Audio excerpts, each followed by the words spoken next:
There's a new official trailer for Inside Out 2, so today we're going to break it down, analyze it, theorize about what could be coming. So without further ado, let's jump back into Riley's mind. Now the trailer begins with Joy commentating over one of Riley's hockey games, and we're getting to be reintroduced to all of the emotions we know and love from Headquarters. Anger, fear, disgust, and sadness are all helping out in their own ways, but I think one of the most interesting things that we're introduced to is Joy's headset. You see, this reminds me of an early concept from the original movie. Pete Docter talked about having microphones on the console in the mind. The idea was that the emotions would communicate directly to Riley. They would actually be the voices in her head, and they could talk directly to her and suggest things, but she would be the final executor on what she wanted to do. Now, while I think Joy's mic in the trailer is probably just for her to be a hockey announcer for all the mine workers, who knows? We've seen the filmmakers add more emotions to Headquarters, and they've brought back construction in the mind in a big way. All things that were deleted from the original concept of Inside Out. So maybe in the sequel, Joy and the rest of the emotions will be able to have a direct connection to Riley. We're then shown again that Riley is turning 13. She's becoming a teenager, and there's a lot of awkward realities that come about with that age. Like, we're shown that she has braces and rubber bands on her braces, and that's something I definitely remember. When I was a little kid, I really wanted to have braces, but once you have them, it sure isn't as fun as you believe them to be. And one way we're shown that she's becoming a fun, goofy teenage girl is through the fact that on her wall in her bedroom, she has a Four Town poster. Now, of course, Turning Red took place in the early 2000s, whereas Inside Out 2 is presumably happening around the same time as us. So she's decades separated from Mei Ling Lee, but it's nice to see that the Four Town music is everlasting and carries on into multiple generations. It is truly heartfelt and amazing music. And presumably this also indicates that there's magical transforming girls that become red pandas in Riley's world, but I'm sure that's not really a main focus in her life. She's got enough things going on in her teenage years, especially since there are new emotions showing up in her mind. And now we get to see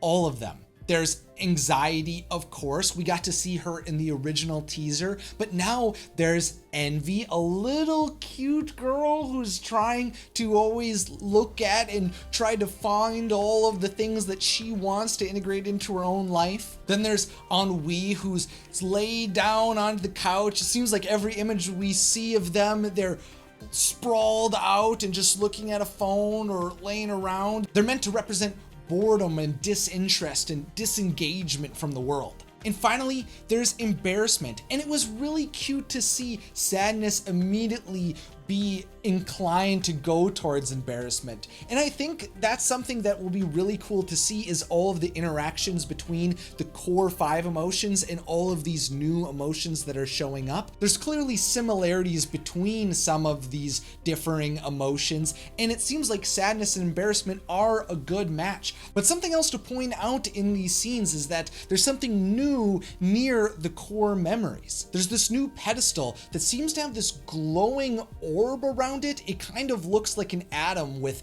swirling valence electrons going around it. Well, I think this device is connected to a new land we see later on. It all connects to this idea that Headquarters is changing, Riley's mind is changing. There's a big idea from the original film that was kind of stripped away in a little bit its significance, but the idea of construction, that Riley's mind is something that's ever changing and evolving, and that there's constantly things that are being torn down and built back up. Presumably this is a part of that kind of expansion. Next, we go out of Riley's mind into her real world at an ice arena. It seems that she's going to a hockey camp and is forced to deal with some changing dynamics. Now that she's going to high school, she's being forced to choose new groups to interact with. There's her established friend group that she's become familiar with, but there's also the allure of these new girls They're older, more established, seem to be more popular, quote unquote, potentially.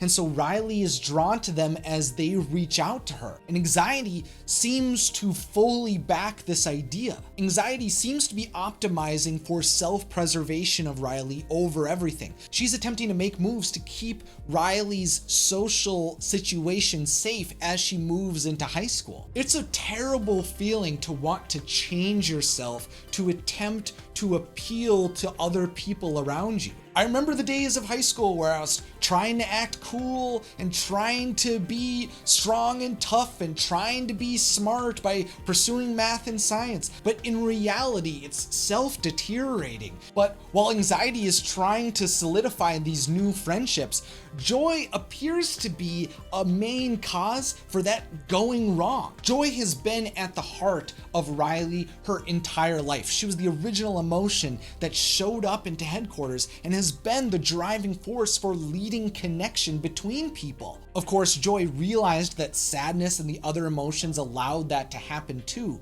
but Joy has always prioritized building those kind of relationships. But now it seems that the way that Joy wants to interact with the world might be something that creates a barrier between these other more ideal friends, at least from Anxiety's perspective. Now again, this reminds me of a deleted scene from the original movie. The deleted scenes from the Blu-ray release were particularly good at showcasing all of the storylines that were being developed for the original movie. There was a scene that showed Joy trying to connect with girls at Riley's new school in San Francisco, but all of her attempts to have fun and play and be more of a young girl were ignored by Riley.